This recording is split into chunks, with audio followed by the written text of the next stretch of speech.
santet yang dikirim oleh pamanku sendiri. Di sini narasumber ingin berkata bahwa di dalam cerita ini adalah real kisah nyata. Narasumber di sini menuliskan kisahnya mengambil dari sudut pandang keluarganya, tidak termasuk paman, karena setelah kelahiranku, ketika pamanku meninggal dan beberapa tahun kemudian, paman kedua dari bapak pun meninggal juga. Jadi aku tidak bisa sertakan sudut pandang dari paman, yang dikarenakan aku juga tidak tahu.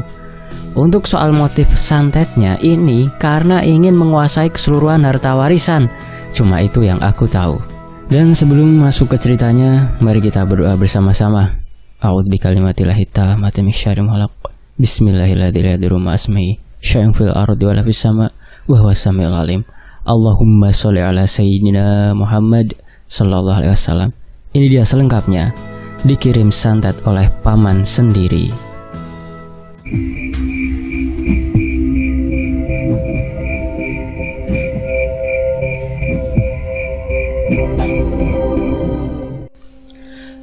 Ternyata jadi anak yang punya kelebihan gak gampang, selalu dipandang sebelah mata dan dianggap tidak waras, apalagi hidup dari keluarga sederhana. Hai, perkenalkan aku Aisyah Kanaya Ajar. Nama ibuku Fatmah dan nama bapakku Hanafi. Dan ada Abah Ajar yang sudah berumur 100 tahun, tapi masih sehat bugar. Beliau hidup sendiri setelah ditinggal oleh almarhumah nenekku, Asiyah. Dimulai di hari kelahiranku dan sedikit kisah tentang kehidupan masa kecilku. Aku dilahirkan di keluarga yang bisa dibilang keluarga berada pada saat itu ya. Walau pada saat itu saudara bapak sudah meninggal dan tidak ada harta yang direbutkan kembali. Tapi di saat aku dilahirkan, keluargaku lebih memilih hidup sederhana saja. Bapak tak menginginkan harta warisan itu lagi, walau nominalnya sangat banyak. Apalagi gara-gara warisan, itu saudara bapak jadi gelap mata dan berakhir dengan tragis. Aku baru tahu kalau Abah Ajar turunan bangsawan pada zamannya. Dikarenakan bapak menolak harta itu, Abah menyumbangkannya pada yang lebih membutuhkan. Dan di saat usiaku menginjak 15 tahun, Abah berpulang. Tapi aku yakin Abah tidak meninggal, melainkan moksa atau berpindah alam jin. Ini menurut dari narasumber ya, dari Kak Aisyah Kanaya Ajar. Iya, karena pada saat jenazah Abah mau dikebumikan, aku tidak melihat jenazah Abah ada di liang lahat. Jenazahnya menghilang. Tapi tidak disadari semua orang, hanya aku saja. Aku terperangah di saat aku melihat di kerumunan warga ada sosok yang aku kenal. Dia adalah Abah yang sedang menatapku sembari tersenyum, memakai pakaian berjubah panjang berwarna putih dan bercahaya, sembari memegang sebuah tongkat berukir kepala harimau. Aku melihat mulutnya terkatup rapat, tapi aku mendengarkan suaranya yang begitu jelas. Ku dengar Abah berkata, "Cuk, jangan takut. Ini Abah. Sekarang Abah akan tinggal bersama nenekmu di gubuk di tengah hutan. Kalau kamu butuh apa-apa, panggil saja Eyang Raksa. Eyang pamit. Assalamualaikum." Dan aku pun menjawab, "Waalaikumsalam warahmatullahi wabarakatuh, Eyang." Dari 5 bersaudara, bapakku anak paling bungsu yang mendapatkan harta warisan yang sebenarnya cukup adil. Semua dibagi rata oleh Abah Ajar, tapi saudara-saudara bapak seakan tidak terima. Apalagi rumah yang sekarang ditempati diwariskan untuk bapak. Rumah itu cukup mewah, berlantai 2, punya halaman luas, terdapat banyak ruangan. Kalau digambarkan di sekeliling rumah itu berdekatan dengan perkebunan dan hutan, yang dimana di belakang rumah ada jalan yang menuju hutan yang dinamakan hutan larangan. Tidak semua orang bisa memasuki hutan itu dikarenakan wingit. Dan di sampingnya dikelilingi perkebunan kelapa sawit. Mungkin jarak rumah dengan perkebunan hanya 50 meter, dan jarak 20 meter di depan rumah adalah persawahan menuju perkampungan. Rumah itu cukup mewah pada zaman itu. Sebenarnya bapak sudah menolaknya, dan kakaknya pun setuju kalau Hanafi tidak mengambil bagian yang cukup tinggi dikarenakan dia anak bungsu, tapi ditepis sama Abah. Dan Abah berkata, "Apa kalian gak berpikir Abah ini masih hidup, tapi kalian berusaha berlaku tidak adil terhadap adik kalian, apalagi kalau aku sudah mati?" Seketika semua orang yang ada di ruangan terdiam, dan Abah berkata lagi, Semua sudah aku atur untuk masa depan kalian dan keluarga kalian. Jadi jangan ganggu dengan ketentuan dariku, mengerti? Sudah, bubar. Dan jangan pernah usik kehidupan adik bungsu kalian, mengerti? Seketika semua yang ada di ruang tamu bubar seketika dengan membawa amarah dan rasa kesal. Sepeninggalannya saudara bapak Abah berkata, "Berhati-hatilah kamu Hanapi." Memangnya ada apa, Bah? Apa bakal terjadi sesuatu pada keluarga Hanapi? Walau mereka kakak-kakakmu, Abah tidak suka atas kelakuan mereka yang seenak hati, serakah, tidak pernah memikirkan keluarga. Yang dipikirkan mereka hanya harta, tahta, dan jabatan. Jaga istrimu dengan baik, dia lagi hamil besar. Abah tak mau terjadi sesuatu kepada istrimu dan cucuku, karena sudah lama Abah tahu kalau saudaramu menganut ilmu sesat. Seketika terdengar suara yang memanggil Abah. Abah ajar tersentak. Mereka menghampiri siapa yang memanggil. "Yusef, ada apa kamu memanggilku?" kata Abah. Dengan nafas tersengal orang itu pun menjelaskan apa yang telah terjadi. "Bah, gini, cilaka. Sarip putra Abah yang kedua. Sarip kecelakaan beserta keluarganya, Bah. Kendaraannya masuk ke dalam jurang. Kami yang dekat dengan lokasi melihat mobil Kang Sarip malah melaju dengan kecepatan tinggi, tapi saya perhatikan lagi kok malah mengambil jalur yang mengarah ke dalam jurang. Dan kami mendengar orang yang berteriak yang berada di dalam mobil. Tapi mau kami tolong, mobil sudah terjun ke jurang dan meledak, Bah." "Apa? Sarip, Pi, Hanapi?" panik Abah. "Ada apa, Bah?" "Sarip, kakakmu." "Iya, ada apa dengan AA?" "Dia mengalami kecelakaan. Kita ke sana, Pi." "Astagfirullah, Sarip." Singkat cerita, sesampainya di tempat kejadian, kendaraannya ditumpangi keluarga Sarip tak tersisa, hangus terbakar di dalam jurang yang teramat dalam. "Bah, terus bagaimana ini?" kata Hanapi. "Ada seseorang di balik kejadian ini." "Abah sudah mengira ini bakalan terjadi." "Maksud Abah apa?" "Hanapi, saudaramu mati bukan karena kecelakaan semata, tapi diteluh." "Siapa, Bah, yang tega, Bah?" "Nanti kamu bakal mengetahuinya, Hanapi. Siapa biang dari semua ini. Balik kamu sekarang, cepat. Jaga istrimu di rumah," pesan Abah. "Kenapa, Bah? Ada apa dengan Fatma istriku?" "Cepat, jangan banyak tanya." "Baik, Bah." Dengan tergesa-gesa Hanapi bergegas kembali ke rumah untuk melihat kondisi sang istri. Setibanya di rumah, Hanapi memanggil Fatma. "Fatma, di mana kamu?" Sesaat ada panggilan yang menyauti dari dalam ruangan. "Iya, Kang, ada apa kok sampai segitunya?" "Alhamdulillah, kamu baik-baik saja." Sembari memeluk Fatma dan mengelus perut yang sudah membesar. "Arya Kang teh kunaon kok bikin panik aja?" "Nggak ada apa-apa. Sarip dia..." "Sarip emang dia kenapa, Kang?" "Dia mengalami kecelakaan." "Innalillahi wa inna ilaihi raji'un." "Lah terus apa yang terjadi sama keluarganya?" "Tidak ada yang selamat. Semua hangus terbakar di dalam kendaraannya."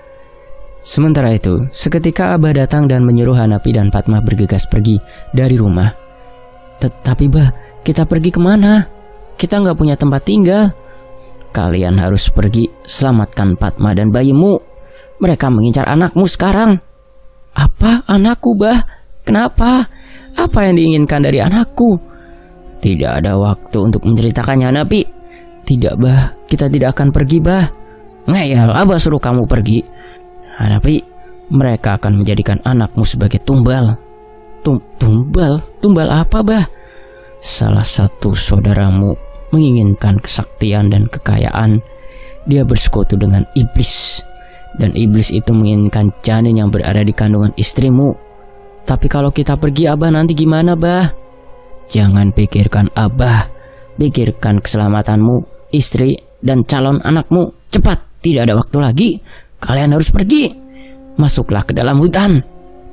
Seketika mata kedua pasangan suami istri itu terbuka lebar. "Kenapa ke dalam hutan, Bah?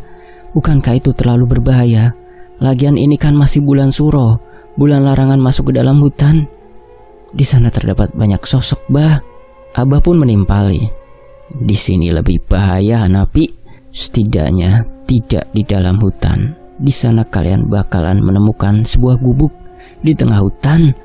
Berlindunglah di dalam gubuk itu. sampai istrimu melahirkan. Dan jangan kembali sebelum bulan suro berlalu. Ingat itu baik-baik, Hanapi. Kang, Padma takut, Kang. Hanapi pun berusaha menenangkan Padma, istrinya yang ketakutan. Pada akhirnya Hanapi memutuskan untuk mengikuti saran dari Abah. Kita harus pergi demi keselamatan anak yang ada dalam kandunganmu. Tapi Kang, hutan itu terkenal angker, Kang. Padma takut. Sudah cepat, tidak ada banyak waktu. Kalian harus pergi sore ini juga. Singkat cerita, pasangan suami istri itu pun menelusuri lebatnya hutan. Jalanan yang tertutup semak belukar yang jarang dijamah orang membuat perjalanan terhambat. Hari semakin gelap, teramat mencekam.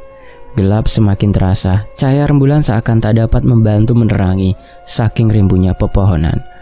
Di dalam hutan hanya mereka berdua saja tanpa ada orang lain. Tapi di sisi itu, mereka yang tak kasat mata sedang memperhatikan mereka berdua. Makin masuk ke dalam hutan, makin gelap terasa. Makin erat Padma memegang lengan tangan Hanapi, suaminya. Kang, Padma gak kuat. Perut Padma sakit, Kang. Rengekan dari Padma membuat Hanapi merasa khawatir dengan kandungannya.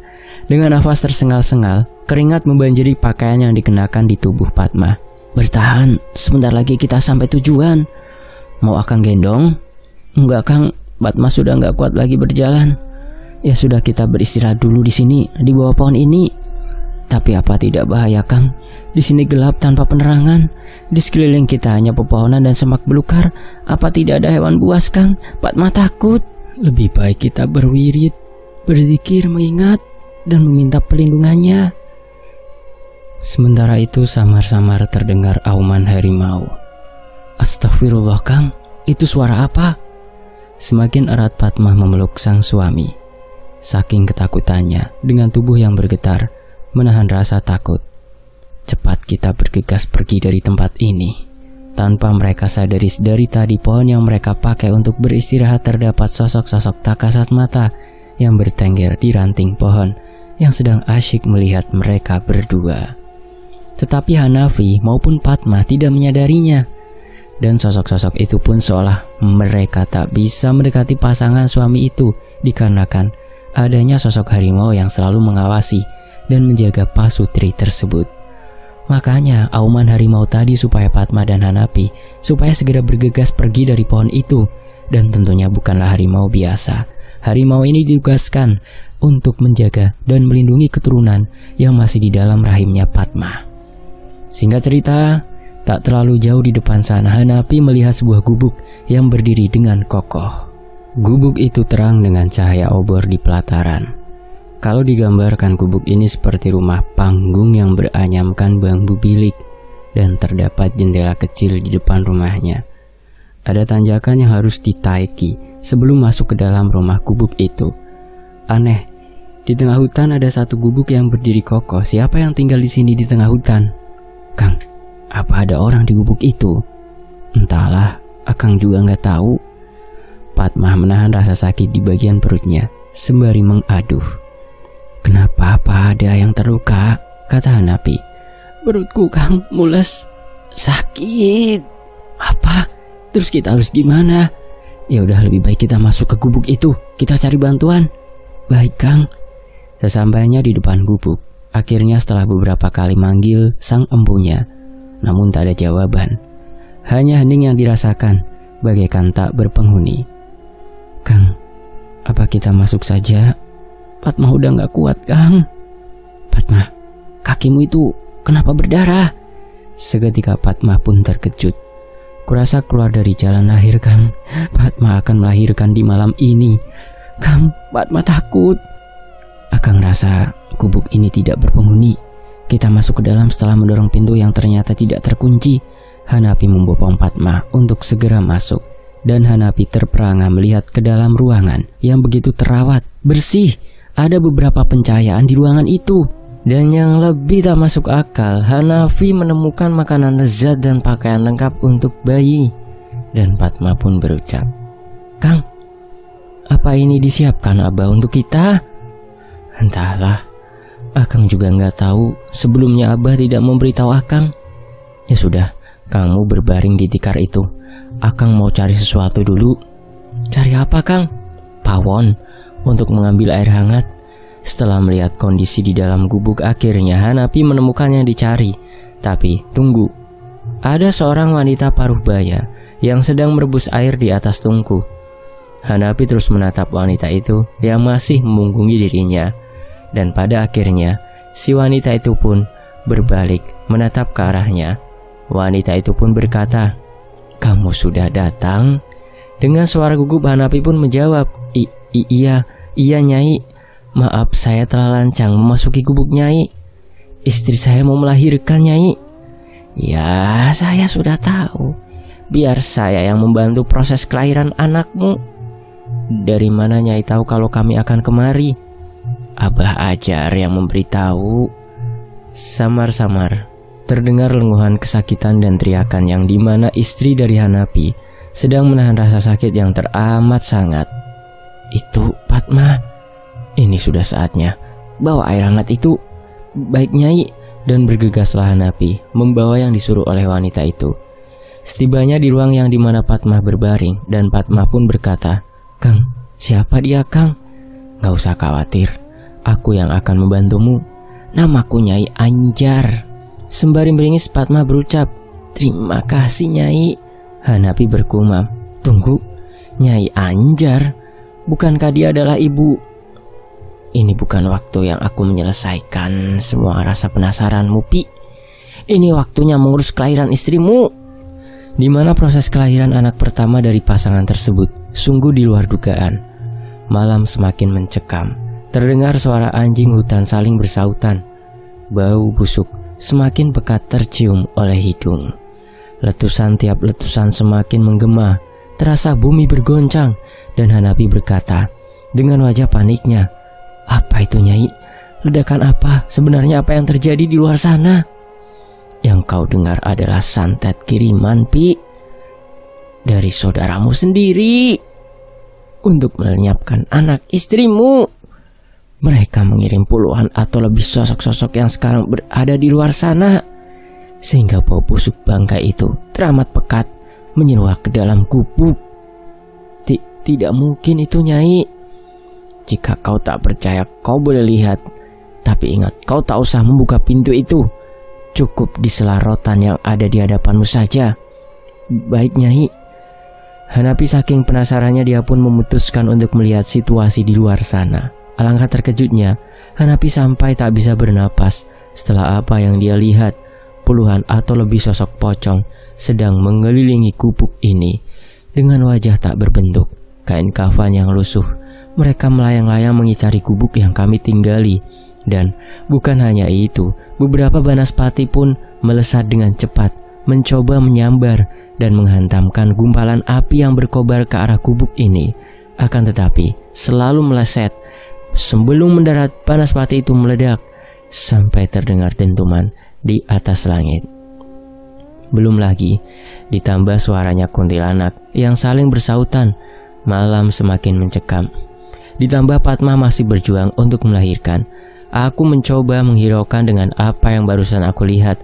Aku lebih memilih duduk, memegangi tangan Fatma yang masih meronta-ronta, menahan rasa sakit yang teramat sangat. "Kang, sakit. Fatma gak kuat, Kang." Sembari meneteskan air mata, menahan rasa lelah dan sakit. "Bertahan demi anak kita. Pasti kamu kuat, Fatma. Akang percaya kamu bisa bertahan. Ayo nak, dicoba lagi. Ngeden yang kuat. Tarik napas. Turunkan secara perlahan." Beberapa saat kemudian, pada akhirnya bayi yang dinanti pun keluar juga. Seketika tangisan bayi menggema di setiap penjuru ruangan. Serentak semua orang berucap, "Alhamdulillah ya Allah. Anakmu perempuan. Ambil, azanilah sekarang."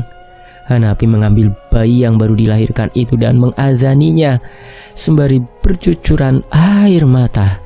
"Siapapun namanya nanti jangan lupa bawa nama leluhurmu di namanya." "Baik Nyai." Alhamdulillah sosok itu sudah mulai pergi.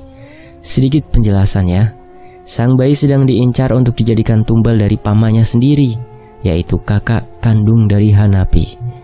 Tapi dikarenakan bayi itu yang terpilih, banyak dari leluhur yang menjaga dan melindunginya, terutama dari Sang Maha Pencipta dan kedua orang tua si bayi. Karena sang bayi selamat sampai terlahir dan diazani. Dan kenapa sosok di luar pergi? Ya karena menjelang pagi. Kembali ke cerita.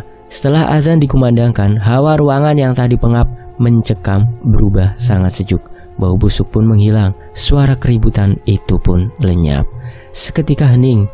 Nyai, apa makhluk yang berada di luar sana sudah pergi?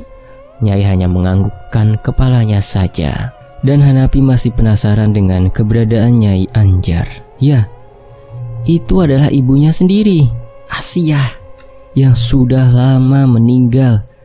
Mau bertanya takut tersinggung, ya dipendam saja. Apa bertanya aja kali ya, biar hilang rasa penasaranku. Nyai, apa saya boleh bertanya sama Nyai? Tanya apa? Apa boleh saya panggil ibu? Walau pada saat ibu meninggal usiaku baru 6 tahun, tapi aku masih mengingatmu, Bu. Terserah saja mau panggil apa. Bukankah ibu sudah meninggal? Maaf saya lancang. Aku belum mati. Tapi waktu itu saya ikut ke pemakaman ibu. Yang dikubur bukanlah aku, Hanapi.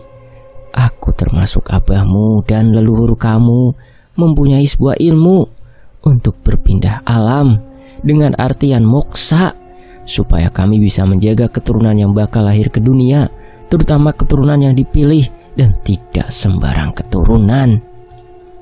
Maksud ibu? Ibu belum mati dan ibu masih hidup. Hidup dengan artian bukan lagi seperti manusia. Apa kau sudah pikirkan nama untuk anakmu? Iya, Bu, Aisyah Ajar. Seketika Padma menyauti. Tapi Padma kepingin Kanaya, Kang, lebih imut seperti anaknya. Kok berebut?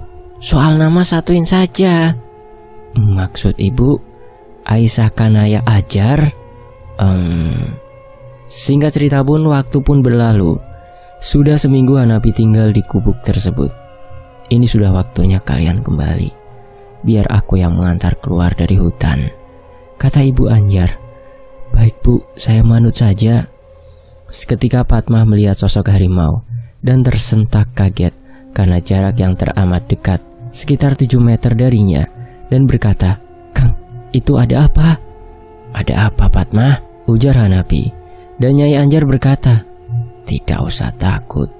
Dia nggak apa-apa, dialah yang nantinya mendampingi anak kalian. Mendampingi? Maksud ibu apa? Kalian nanti bakalan tahu. Tak berselang lama, mereka pun akhirnya keluar dari hutan tersebut. Tapi tidak dengan Nyai Anjar. Dia berkata, sudah pergilah. Aku tidak bisa kembali ke sana. Sekarang itu bukan tempatku lagi. Tapi Bu, Abah pasti senang melihat ibu lagi. Dia tak perlu tahu. Dia nanti yang akan datang padaku di suatu hari nanti. Hanapi, ingat pesanku. Ikhlaskan kakakmu ya. Maksud ibu? Nanti kamu bakal tahu sendiri, Hanapi. Pergilah. Abahmu sudah menunggu cucunya. Singkat waktu sesampainya di teras depan rumah, keluarga Hanapi berucap salam dan memanggil penghuni rumah. Assalamualaikum, Bah. Abah, Hanapi balik, Bah. Hening. Tidak ada siapapun di rumah. Kang, Abah kemana? Kok sepi? Hakang juga nggak tahu Abah kemana. Ya sudah, kamu masuk. Kasihan Aisyah. Baringkan dia di kasur. Ya sudah, Padma masuk dulu, Kang. Sambil melamun di depan teras rumah, Hanapi memikirkan perkataan ibu yang mengganti namanya menjadi Nyai Anjar, yang katanya harus mengikhlaskan kakakku. Maksudnya apa yang terjadi sama mereka? Lambat laun terdengar suara yang memanggil di arah belakang Hanapi. Assalamualaikum, Pi. Waalaikumsalam. Abah, habis dari mana, Bah? Sudah, kita masuk ke dalam dulu. Bicaranya di dalam rumah saja. Baik, Bah. Serentak mereka pun masuk ke dalam. Dengan hati yang masih diliputi rasa penasaran, Hanapi masih sabar menunggu penjelasan yang akan Abah bicarakan. Setelah mereka berdua saling duduk berhadapan, Abah berkata, cucuku mana? Oh, Aisyah lagi istirahat sama emaknya. Oh, ya. Sambil manggut Abah pun mengiyakan. Bah, apa ada sesuatu yang terjadi? Banyak hal yang telah terjadi setelah kepergianmu ke hutan. Apa yang terjadi, Bah? Ini soal kakakmu. Apa yang terjadi dengan mereka, Bah? Mereka sudah meninggal karena ulah mereka sendiri. Innalillahi wa inna ilaihi raji'un. Apa? Meninggal? Kok bisa, Bah? Hanapi terheran-heran dengan raut muka Abah yang datar, tanpa ada raut kesedihan di wajahnya. Apa yang mereka tanam, mereka pula yang menuai. Abah sudah ikhlas. Leluhurmu lebih memilih anakmu, maka jagalah ia. Didik ia dengan baik. Maksud Abah apa? Nanti saja Abah jelasin. Asal kau tahu Hanapi, kakak kedua darimu, dia masih dengan keadaan yang kritis. Apa? Asep masih hidup, Bah? Terus dia di mana sekarang? Dia sedang dibawa berobat oleh istrinya. Inilah yang terjadi pada mereka, sehingga kau yang tidak tahu apapun ikut jadi sasaran mereka. Hanya karena harta yang tak seberapa, mereka dengan tega saling kirim santet. Apa Asep akan bertahan, Bah? Entahlah, kita lihat saja nanti, Hanapi. Kenapa Abah nggak tolong dia, Bah? Buat apa? Malah mereka mengharapkan aku segera mati. Mereka merencanakan ini jauh-jauh hari, tapi selalu gagal. Kita selalu dilindunginya. Perbaiki sholatmu, jangan lupakan zakat. Selalulah meminta pertolongannya, karena sebaik-baiknya pertolongan datang dari Sang Maha Pencipta. Soal ilmu, warisan, atau luhur, dia nanti akan memilih siapa yang berhak untuk dijaga dan akan mendidik. Tapi Bah, kalau begitu, saudaraku semua dapat ilmu dari mana? Mereka memilih jalan sesat, Pi. Ilmu yang mereka miliki bukanlah dari golongan putih, melainkan ilmu hitam yang diharuskan menumbalkan nyawa setiap tahunnya. Entah keluarga anak istri atau bisa saja orang lain tumbalnya. Bagaimana Abah tahu itu semua, Bah? Apa kamu lupa siapa terah dari leluhurmu? Maaf, Bah, bukan maksud saya meragukan. Tapi yang jadi pertanyaan sekarang, kalau ilmu tidak memilih saudaraku, lalu siapa yang leluhur itu pilih? Apalagi setelah aku tahu leluhur yang Abah maksud dari terah kerajaan kuno. Lalu Abah menjawab, anakmu, Hanapi, anakmu, dia yang terpilih. Apa Aisyah anakku, Bah? Tapi apa yang bakal terjadi pada anakku suatu saat nanti? Abah yakin Aisyah cucuku bakal baik-baik saja, Hanapi. Dia akan mengikuti jalan hidupnya sendiri. Dan dia tidaklah sendiri. Banyak yang mendampingi, termasuk kita sebagai keluarganya. Maksud Abah, siapa yang akan bersama Aisyah kelak di saat Aisyah beranjak dewasa? Asal kau tahu, siapapun yang sudah terpilih oleh leluhurmu, tak peduli perempuan atau laki-laki, dia akan selalu ada untuk menjaga dari berbagai hal yang tak diinginkannya, termasuk menjaga Aisyah. Cucuku terlahir dengan kelebihan yang dia punya. Dia akan berbeda dari anak yang lain. Kau harus bisa bersabar dengannya. Didiklah dia dengan baik. Insya Allah, Bah, jawab Hanapi. Singkat waktu, di mana usia Aisyah menginjak 9 tahun, anaknya lebih suka menyendiri. Tak suka membaur dengan banyak orang, lebih ke pendiam. Tapi jika membicarakan hal yang dia suka, harus ekstra sabar, karena sekalinya bicara tak akan berhenti. Tak akan berhenti menjelaskan sampai dia merasa lelah sendiri. Waktunya lebih banyak dihabiskan di dalam kamar, berbicara sendiri entah dengan siapa, atau mungkin dengan imajinasinya. Tapi lambat laun keanehan mulai terjadi. Dan sekarang kita masuk ke sudut pandang dari Hanapi. Fatmah, apa kau memperhatikan keanehan pada Aisyah? Seketika Fatmah memandang ke arah Aisyah yang lagi asyik bermain dengan boneka kesayangannya. Iya Kang, setiap malam Fatmah selalu mendengar Aisyah mengigau di dalam tidurnya. Fatmah tanya keesokan harinya, tahu nggak apa katanya Kang? Aisyah sering pergi malam bersama harimau. Diajak pergi melihat-lihat, dan bertemu mereka. Lalu Hanapi menimpali. Mereka? Mereka siapa? Terus harimau? Entahlah Kang, mungkin dia lagi bermimpi saja. Dan Aisyah berkata, aku gak bermimpi mah, itu beneran. Aku dibawa jalan-jalan sama sosok harimau. Tiap malam aku juga lihat mama sama bapak lagi bobo, dan lihat tubuh Aisyah juga yang lagi bobo dekat mama. Aku tuh melayang terbang. Ih, seru sekali. Aisyah sangat seneng mah. Di sana Aisyah melihat ada yang terang, ada juga yang gelap. Kalau yang terang sangat bagus pemandangannya. Kalau yang gelap, Aisyah sangat takut, serem. Ih. Seketika Fatmah dan Hanapi terperangah mendengar jawaban dari sang anak. Dan Fatmah mencoba menenangkan sang suami supaya tidak kepikiran dengan apa yang barusan didengarnya. Sudah, ini kopinya diminum dulu Kang. Katanya Kang mau ke sawah. Oh iya, Bapak sampai lupa Bu. Kalau Mama mengizinkan, Bapak mau ajak Aisyah ke Pak Ustadz untuk belajar di sana, jawab Hanapi. Mama setuju aja Pak, lagian rumah Pak Ustadz nggak jauh kok. Dan kembali Aisyah ikut nimbrung ke dalam pembicaraan kedua orang tuanya. Tapi Ma, Aisyah takut. Takut kenapa cantik? Kan ada Mama yang nganter. Tapi Ma, di belakang rumah Pak Ustadz ada monyetnya, gede banget, hitam, nggak lucu, giginya panjang, matanya merah. Aisyah takut Ma. Dan di kebunnya Pak Ustadz yang dekat kebun pisang ada pocongnya juga. Mukanya hitam bau sekali, gak hanya satu tapi banyak. Seketika Pak Hanapi dan Fatmah terdiam, memikirkan apa yang dimaksud Aisyah gadis kecilnya itu. Fatmah bertanya, Aisyah tahu dari siapa kalau di rumah Pak Ustadz serem? Bukan di dalam rumah tapi di belakang rumah Mama. Kan Aisyah suka jalan-jalan malam kalau Mama sama Bapak lagi bobo. Jalan-jalan sama siapa Aisyah? Ya sama harimau Pak. Obrolan mereka terhenti di saat ada seseorang memanggil Pak Hanapi. Ada siapa ya? Itu ada seseorang yang bertanya, abahmu kemana? Aku coba cari gak ketemu, kata Mang Dadan yang memanggil. Lah, siapa yang cari abah Mang? Ya mana saya tahu Pi, coba lihat dulu sama kamu, kata Mang Dadan.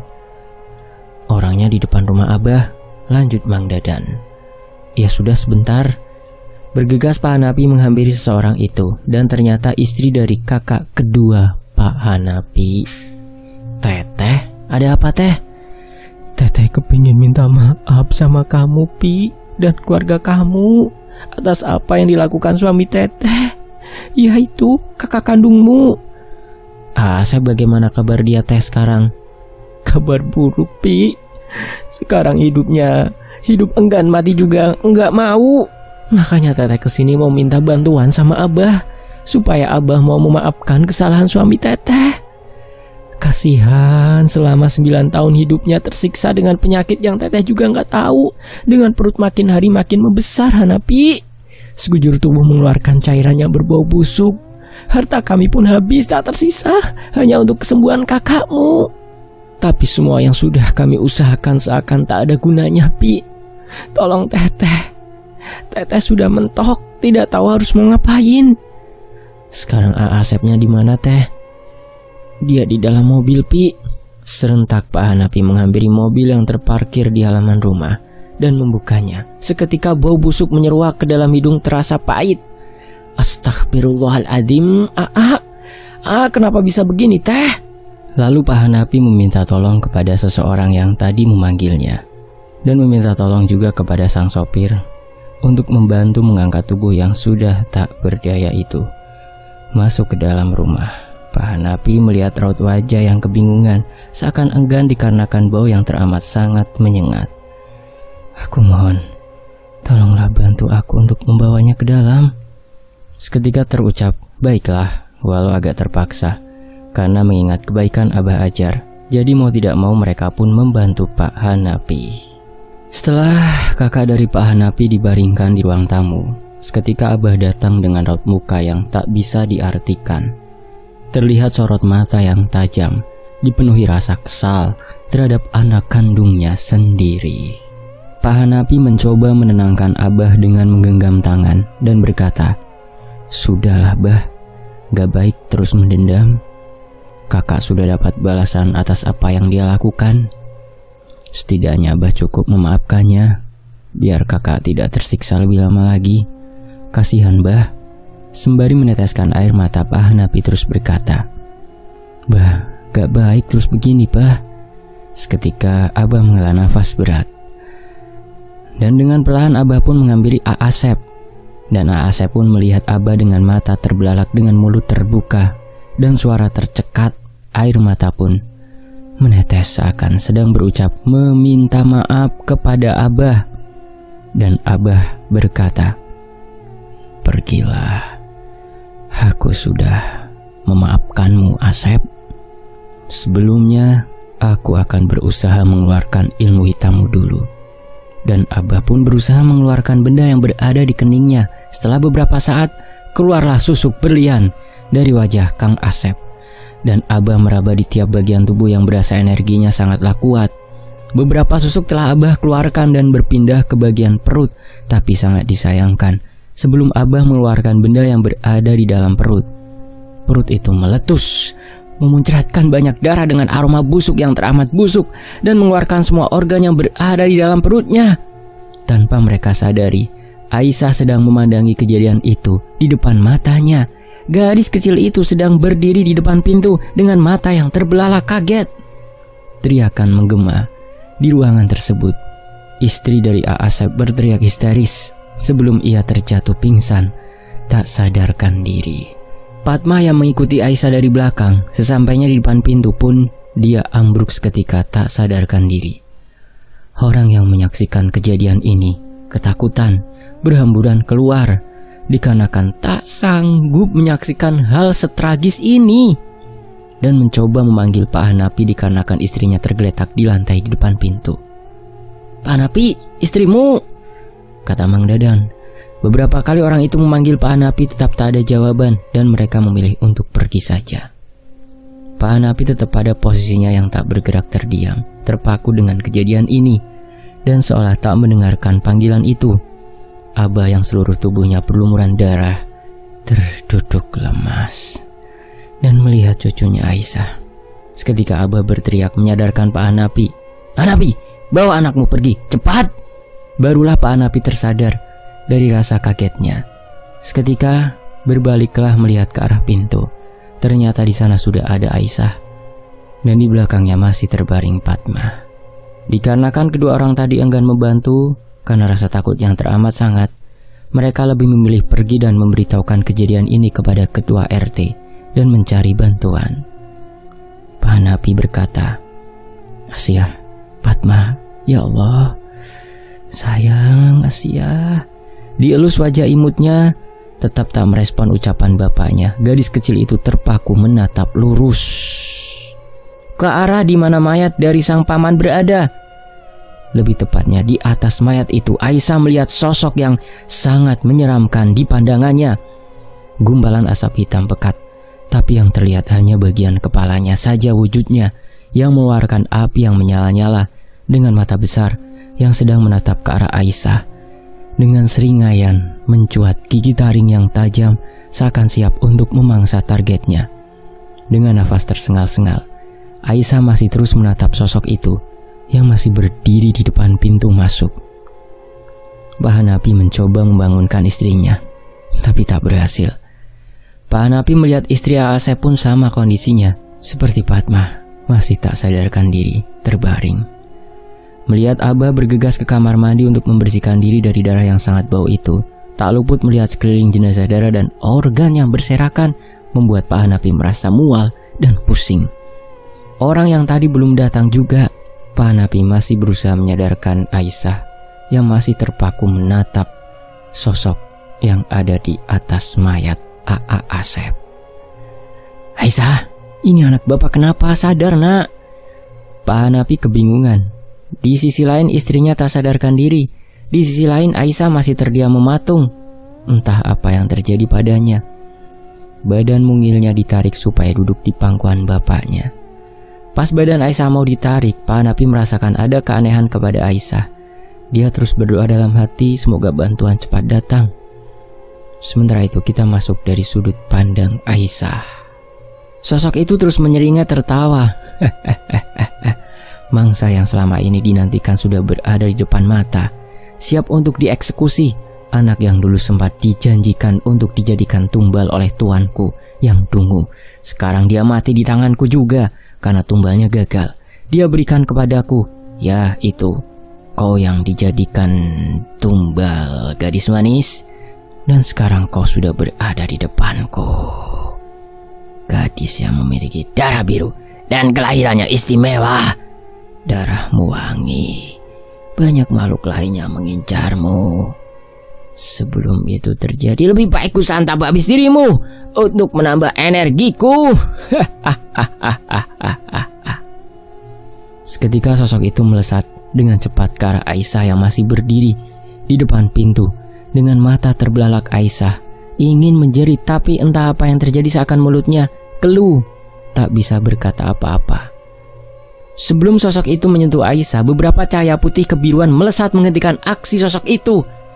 Cahaya hitam dan putih itu saling menyerang, dan secara tiba-tiba ada yang mengusap muka dan mata Aisyah. Seketika Aisyah terjatuh tak sadarkan diri, gelap, dan entah apa yang terjadi setelahnya. Kembali ke sudut pandang Pak Hanafi. Alhamdulillah Pak Ustadz, akhirnya kalian datang juga Pak RT. Tolong istri dari kakakku itu. Serentak Pak RT dan warga melihat pemandangan yang tak lazim di depan mata mereka dan berkata, Pak Ustadz, ini gimana? Kalau bisa kumpulkan dulu organ yang berserakan di samping jenazah. Kalian yang sanggup, coba ya, yang ikhlas kumpulkan ya. Tolong dibantu, tolong kumpulkan itu organ-organnya. Bagi yang gak kuat, lebih baik menjauh dulu ya. Dan warga bertanya, sebenarnya ada apa ini? Itu Pak, tolong urus jenazah kakak saya. Dan tolong istrinya Asep, dia masih tergeletak di lantai. Dan ibu-ibu membantu membopong Fatmah ke dalam ruangan. Banyak warga yang menyaksikan kejadian yang teramat memilukan ini. Tak sedikit orang setibanya di depan pintu langsung muntah karena tak kuat dengan bau busuk yang terdapat pada jenazah Asep. Pak Ustadz, tolong anak saya Aisyah. Kenapa dengan Aisyah Pak Hanafi? Saya tidak tahu Pak. Semenjak tadi dia mematung. Apa karena sawan kali ya Pak? Kata seorang ibu-ibu. Biar saya coba Pak Ustadz membacakan doa di telapak tangannya lalu mengusapkan ke wajah Aisyah sambil meniupkan bagian kepala. Lalu seketika Aisyah terjatuh tak sadarkan diri.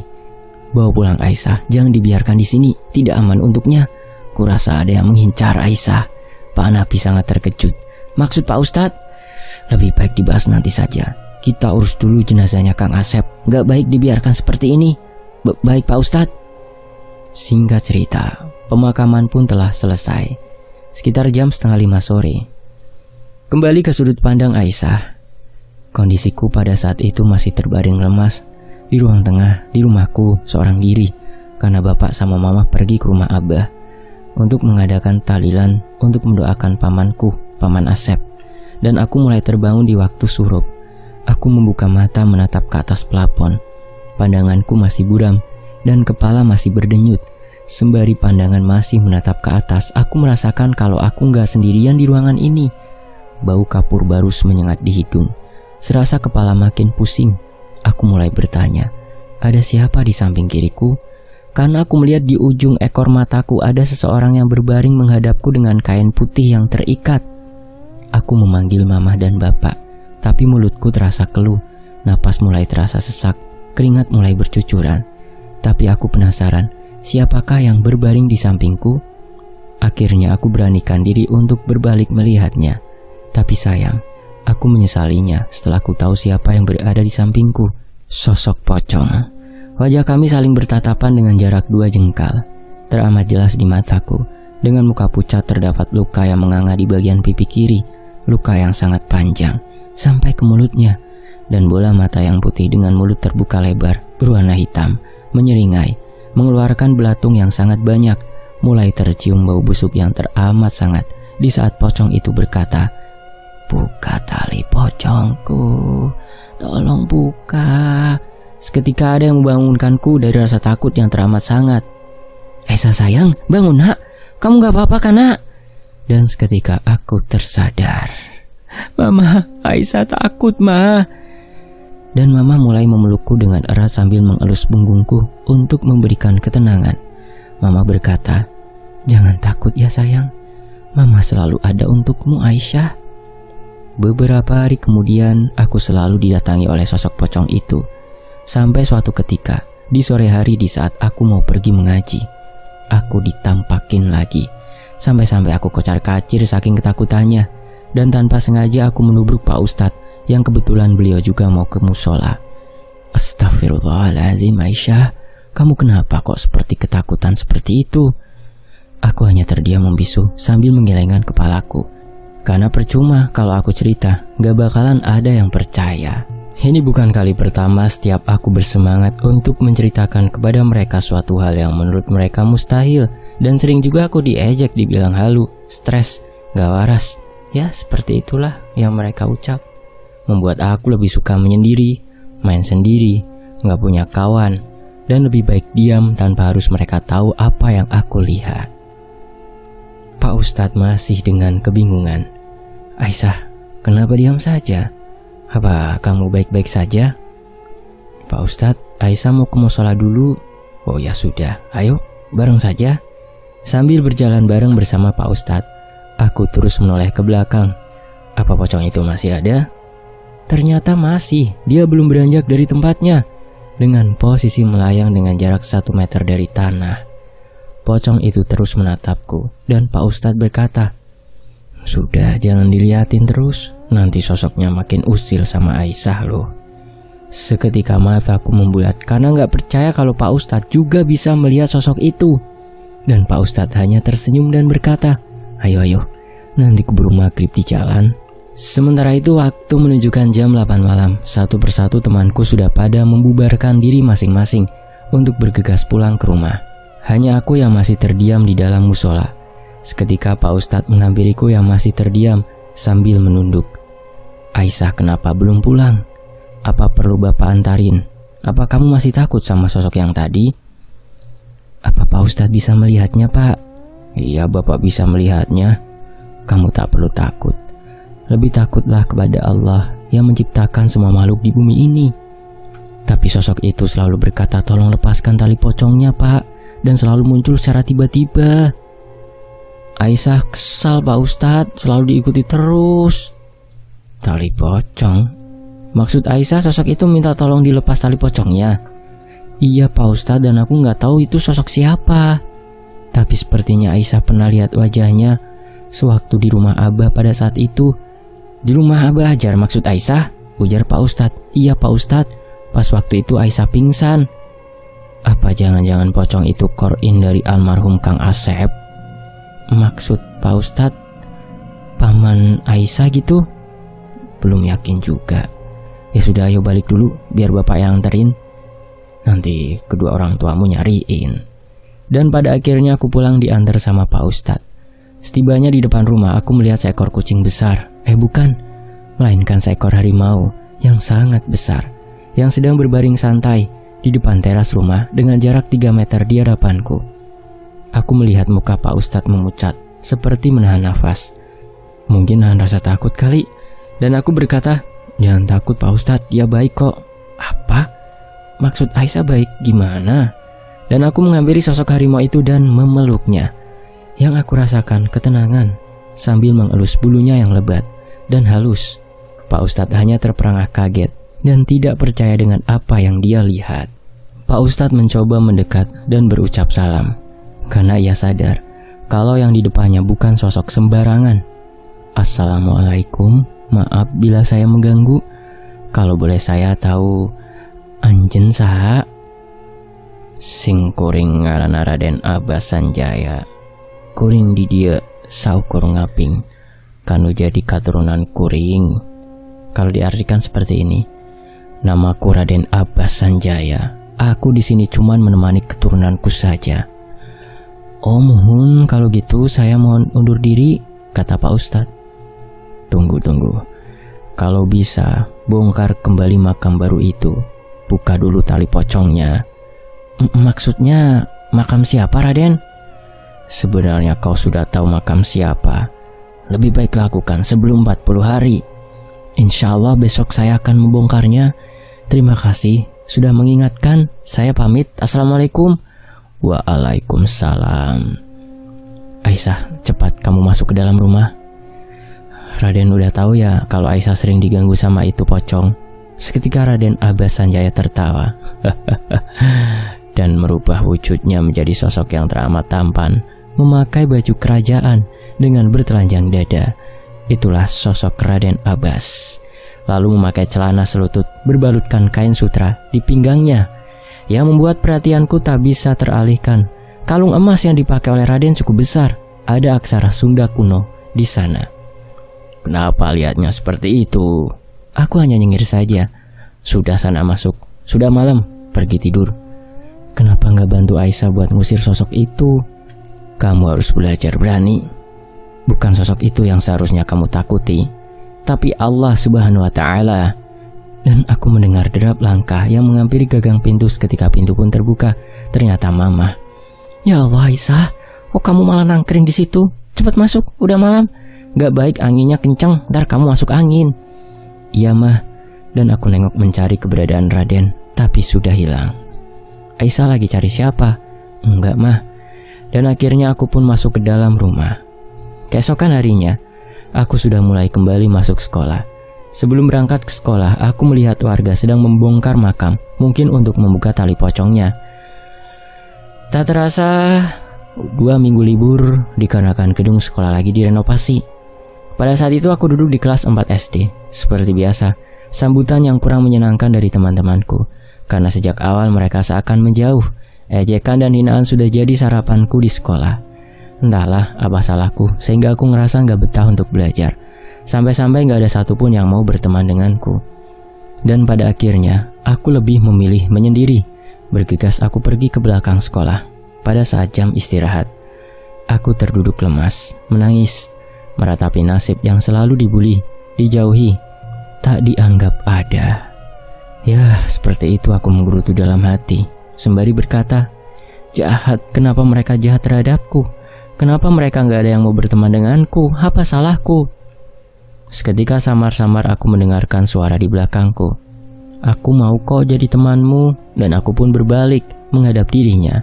Yang kulihat gadis seumuran denganku dengan rambut terurai panjang, cantik, dan aroma tubuhnya sangatlah harum. Dan aku bertanya, siapa kamu? Kok bisa ada di sini? Dan dia pun tersenyum, senyuman yang sangat manis. Namaku Kanjeng Dewi Rahayu, panggil Ayu saja. Namamu Aisyah kan? Bagaimana kamu tahu namaku? Aku selalu memperhatikanmu. Oh iya, jadi kamu mau kan jadi temanku Aisyah Kanaya Ajar? Hah? Kok tahu nama lengkapku? Kita main ayo, udah jangan nangis-nangis lagi, kata Kanjeng Dewi Rahayu. Nanti manisnya hilang, lanjutnya. Dan pada saat itu kami berdua makin akrab, selalu bermain bersama, sampai pada akhirnya aku menduduki kelas 6 SD. Pada saat itu usiaku 11 tahun. Makin hari makin gak betah, bukan lagi teman-teman yang jahil, tapi juga mereka yang selalu usil. Hampir kesabaranku terus diuji. Pada akhirnya aku lulus dan memutuskan tidak melanjutkan sekolah saja. Aku lebih memilih membantu mamah di ladang. Menjadi petani memang bukan jadi pilihanku, tapi setidaknya aku bisa bantu mamah dan berbakti selagi aku bisa, dengan menanam sayuran dan beresin rumah selagi mama dan bapak ke sawah.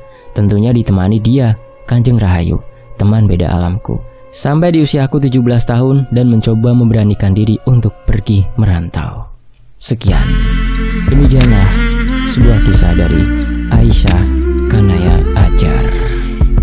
Semoga bisa menjadi hikmah untuk kita yang menyimak kisah ini ya, dan juga buat saya tentunya yang membacakannya.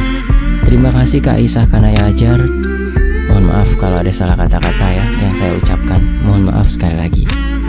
Sampai di sini dulu teman-teman. Sampai jumpa di kisah lainnya tetap di Fakta Sejarah. Saya pamit undur diri. Wassalamualaikum warahmatullahi wabarakatuh. Alhamdulillahirabbil alamin.